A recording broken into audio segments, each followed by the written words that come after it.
എല്ലാവർക്കും ദിയംസിലെ മറ്റൊരു വീഡിയോയിലേക്ക് സ്വാഗതം. ഇന്ന് നമ്മൾ ഉണ്ടാക്കാൻ പോകുന്നത് പാവയ്ക്ക കൊണ്ടുള്ള ഒരു തോരനാണ്. പാവയ്ക്ക തോരൻ എല്ലാവരും ഉണ്ടാക്കും, കഴിക്കും. പക്ഷേ ഇതുപോലെ ചെയ്തു നോക്കിയാൽ നല്ല ടേസ്റ്റാണ്, വെറൈറ്റി ആയിരിക്കുകയും ചെയ്യും. ആവശ്യമായ ഒരു പാവയ്ക്ക എടുത്ത് ചെറുതായിട്ട് അരിഞ്ഞ് നല്ലപോലെ കഴുകി വൃത്തിയായി ഇച്ചിരി മഞ്ഞളും ഉപ്പും ഇട്ട് അത് ഫ്രൈ ചെയ്തെടുക്കുക.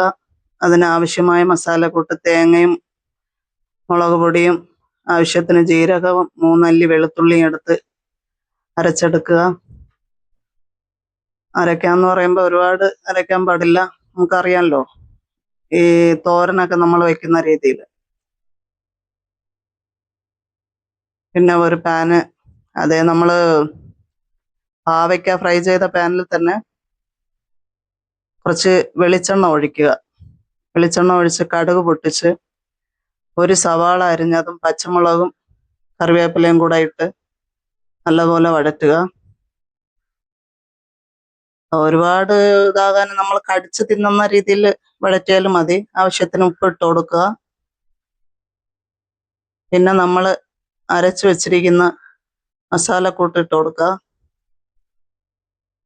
എന്നിട്ട് കുറച്ച് നല്ലപോലെ ചൂടാക്കി എടുക്കുക. അതിനുശേഷം നമ്മൾ നല്ലതുപോലെ ഫ്രൈ ചെയ്ത് വെച്ചേക്കുന്ന പാവയ്ക്ക ഇട്ട് കൊടുക്കുക. അത് ഓയിലൊക്കെ അരിച്ചെടുത്തിട്ടാണ് വെച്ചിരിക്കുന്നത്. നമ്മുടെ പാവയ്ക്ക തോരൻ റെഡിയായിരിക്കുകയാണ്. നല്ലതുപോലെ ഇളക്കി കൊടുക്കുക. മസാലയൊക്കെ മിക്സായി അവസാനം കുറച്ച് ഗരം മസാല ഇട്ട് കൊടുത്ത്, അത് ഓപ്ഷണൽ മാത്രമാണ്. പക്ഷെ ഒരു പ്രാവശ്യമെങ്കിലും ഇങ്ങനെ വെച്ച് നോക്കുക. ഞാൻ വീട്ടിൽ പാവയ്ക്ക പല രീതിയിലും വെക്കുന്നതാണ്, പക്ഷെ ഇത് കുറച്ചുകൂടി ടേസ്റ്റാണ്. വീഡിയോ ഇഷ്ടപ്പെട്ടാൽ ലൈക്ക് ചെയ്യുക, ഷെയർ ചെയ്യുക, സബ്സ്ക്രൈബ് ചെയ്യുക. Thank you.